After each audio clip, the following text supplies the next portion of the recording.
Hey everyone, it's Ace. Welcome back to a Battlefield 1 video. And I want to start by saying immediately that Battlefield 1 support, in my opinion, is the most fun and probably the strongest support we were ever given in a Battlefield game. I think the only close contenders that come would be Battlefield 5 support, for a reason that you could heal yourself with poke damage, but in that game, the spam was a little bit less than Battlefield 1. We didn't have gas grenades and we didn't have this crazy-ass mortars we have in this game. So having a personal pack was good, but it wasn't like super crucial as it would be in this game. My god, if Battlefield 1 support had the Battlefield 5 support's healing pack, that would be excellent. We're playing here on Cape Helles. I think this map is very immersive when you're playing on attack, because I think it's closest you will ever get to having a D-Day invasion map experience in Battlefield. Of course, they never had the balls to give us this in Battlefield 5. Instead, we got some maps like in Norway on a whaling station in Narvik, rather than playing, you know, the D-Day. Yes, everybody wanted to play Narvik, not D-Day dice, I'm sure. So we have to make do with Battlefield 1's Cape Helles for that experience. And my god, if I wasn't support, I wouldn't be able to kill this plane here. And if I wasn't support, I wouldn't be able to smoke everything up. I'm literally spamming smoke as soon as I have it to try to create angles for my teammates.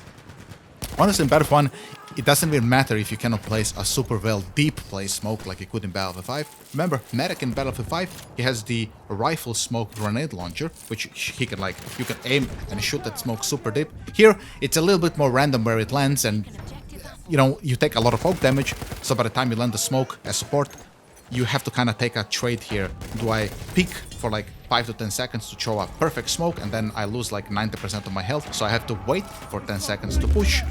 Or do I just go in and I just throw a random smoke and hope it's like in the general direction? I'm under the mindset that you just throw it in and hope it's in the direction of the snipers and you just push the fuck in. I'm using today the LMG08. I think this is probably my favorite machine gun because it doesn't really require a bipod to just delete people on mid-range. And it has a solid magazine. It has an annoying reload, but I think you can circumvent that reload by just playing a bit more carefully and be a little bit more conservative with your bullets. Never reload this thing. If you ever have to reload this thing, you have to be prone in a corner because the reload, I think Battlefield 2042 died faster than how long it takes to reload this gun. So, take that position. And I'm doing that exactly here. I cannot reload this weapon and I have 18 health. We have the Bulldog revolver, that's our sidearm. I think if you have to go with a revolver in this game, as support, just take the Bulldog revolver. In fact, it's the only option he has, and I like it more than the Medic's auto revolver, the bigger gun he has. For some reason, I feel more effective with this weapon. As support, there's also some negatives as running around with the LMG and switching often, like for example throwing smoke grenade or using the launcher. It takes a very, very long time to take out this thing from, you know, your hip or wherever the hell he stores this thing when you're not actually wielding it. So be careful with that. I've made a lot of mistakes in this game and I learned a lot of it from it, that you cannot just switch weapons on the fly as support. You gotta commit to things. So I commit to the Bulldog here to try to take out these guys, and you really just see people just die very quickly to the Bulldog. I'm gonna die to the Jet here. Luckily, people do res in this game. Not as often as I would like, of course, but there is enough where you can definitely reliably play support as long as you're playing aggressive. If you're playing support and you're camping somewhere in the back with the LMG on a bipod, like the telescopic LMGs and so, you're never gonna get res. Forget about it. It's never gonna happen. But if you're generally playing the flags, you're fine. And as support, considering we have these big magazine guns, you can make excellent use of the flare guns from the, you know, the sniper class. As you can see, there's so many flares here, so I'm thinking, okay, I'm gonna let my teammates capture Alpha because I just wanna reload this million weapons I'm carrying, like the Bulldog revolver, and I'm gonna go for a flank on the trench here. I really like just smoking up some of the head glitch spots deep into the trench, maybe fire a couple of the crossbow grenade launcher grenades into Alpha, and go for a flank. Also here I provided a safe spawn for my teammates, so I'm gonna go for a flank here.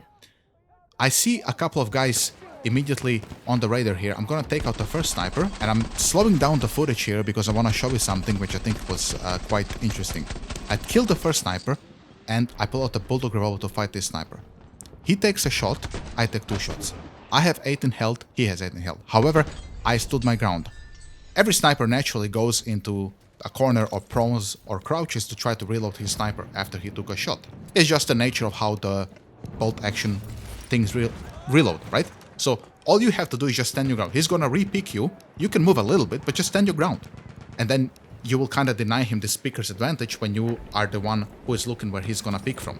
When you go in a corner yourself, you don't know from where he's gonna pick you. He can stand up, he can also go on the top of the trench, so you never know.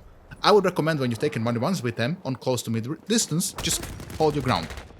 And here, I died to the mistake I was talking about earlier. I was hesitant with my weapons, as in I didn't know whether I want to use my LMG or the Bulldog, and by the time I take out my LMG, I'm dead.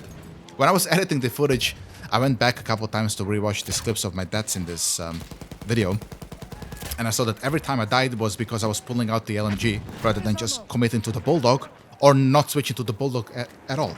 But that's the problem, guys. The Bulldog is so fun in this game. It just feels so good. The animation is so smooth when you switch to it, and when you dink people in the head with the Bulldog, it just has a super satisfying feeling. I'm gonna try to do the same thing here. Shoot a couple of grenades. Here comes a guy. I'm gonna pull out the Bulldog and just double tap him in the head. It's just so freedom feeling. Revolver just always felt so nice in support. I don't know why. It just complements his gameplay so nice. I honestly have no clue what this guy's doing. He just charged in and said, "End me." So we ended him. We took that point now, we're gonna push Alpha here. So I'm doing the same thing here. I'm gonna land a couple grenades, and as support, you have access to a lot of gameplay variation. If you wanted, you can just sit down on a mortar and spam mortar all game, or you can spam the crossbow launcher, or you can just be on a bipod. But we don't do any of that pussy shit. We're gonna go in with the LMG and with the revolver and try to kill everybody. And that's exactly what I'm doing on Alpha here. And I also want to mention that flanking and support, as every character, is very effective, but as support, it somehow feels more effective. I don't know why. It's probably because you don't really have to reload, so you can take on multiple people from a flank. And, you know, if you're playing a medic with the M1907 or the RSC, or any of those, you know, very good medic weapons that are made for distance, as medic, I always feel I can take max 1 to 2 guys. And then I have to put down a med pack, the jelly bean pack, and heal myself, and as support, it just feels like I can take more people on. Your so-called surprise element lasts longer as support. And I'm thinking, let's use that surprise element here. I noticed that I'm the only person pushing the objectives really, at least on this second point. So I'm gonna kill the first guy and try to enter the trench here. Now, I have in mind what I was talking about earlier. I don't want to switch weapons too much. So I'm just holding my LMG here, and I don't want to mess around too much with it. I'm holding LMG, I throw the ammo bag, and then now I go for a crossbow. And as soon as I did that, I get surprised by a guy here. If I had my LMG out, I would have killed this guy. Now he has an advantage. He throws a very good smoke to cover his teammate. I'm panicking now, of course. I'm making the same mistakes I was making earlier. And I'm the only person here. I noticed that immediately, so I'm gonna kill this person and try to allow my teammates to spawn on me. Unfortunately, the round ends, and here you can see the reload. My god, it takes so long to reload all of the support weapons if you play it with the frag grenade launcher, Bulldog, and the LMG. We're on the last objective here, and I really enjoy playing sniper here. Not because I don't want to push, it's just the head glitches you have here as sniper is quite nice on attack. You have them on defense too, but it feels nicer on attack. And I like having this ability to thin out the herd, as you would call it. To try to kill as many enemies as I can, and then let my support and medic try to push the objective here. I can of course support them with a flare gun, which is what I did earlier. Try to shoot a couple of flares so they can see where they're coming from. And if you're a smart medic and a good support, you can just abuse the minimap when everybody's spotted. The spotting in this game is very strong. I mean, it's almost as strong as Battlefield 3 Doritos, where you were just spotted non-stop. Here, people are just spotted non-stop. These flares are truly crazy. I'm kind of happy that maybe that's not back. I think the spotting being toned down a bit in Battlefield 5 and Battlefield 2042 is a good thing. I mean, it's still quite strong. It's just not Battlefield 1 strong. I think that's maybe a good thing. Let us have a little bit higher kill expression than just people pre-firing around corners, because it's just this giant thing in the air spotting us. So maybe it's a good thing. We're gonna have to push Bravo here, and I'm the only person here. And the reason I'm on the right side is because on the right side we had Alpha by the time I spawned, so I spawned on the right side, and we have this big dreadnought ship behind us covering all angles. So I'm thinking, okay, if somebody tries to deep angle push me, I have the dreadnought, they're gonna blow him to smithereens, so I'm gonna just hop on the point here. I want to get on the burn, but I'm not sure if somebody has an angle. I'm like very skeptic. There they are. If I like pushed in, this guy could have just shot me in the head. Instead, I'm gonna shoot him between the eyes. And now I'm gonna push in.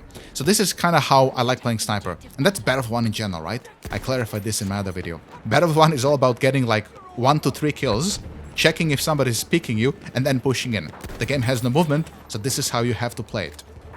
I was having a discussion with a friend the other day, talking about the slide nerf that happened in Battlefield 1.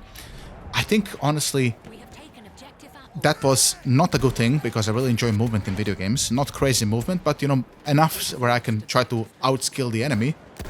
But maybe it looked a little bit weird in World 1. You know, people sliding around and dolphin diving and all this other stuff you could do with movement. Maybe that's a good thing. I don't know. In Battlefield 5, when I play that game, it feels just right. In Battlefield 1, I haven't played enough when slide was a thing in BF1 to really experience it.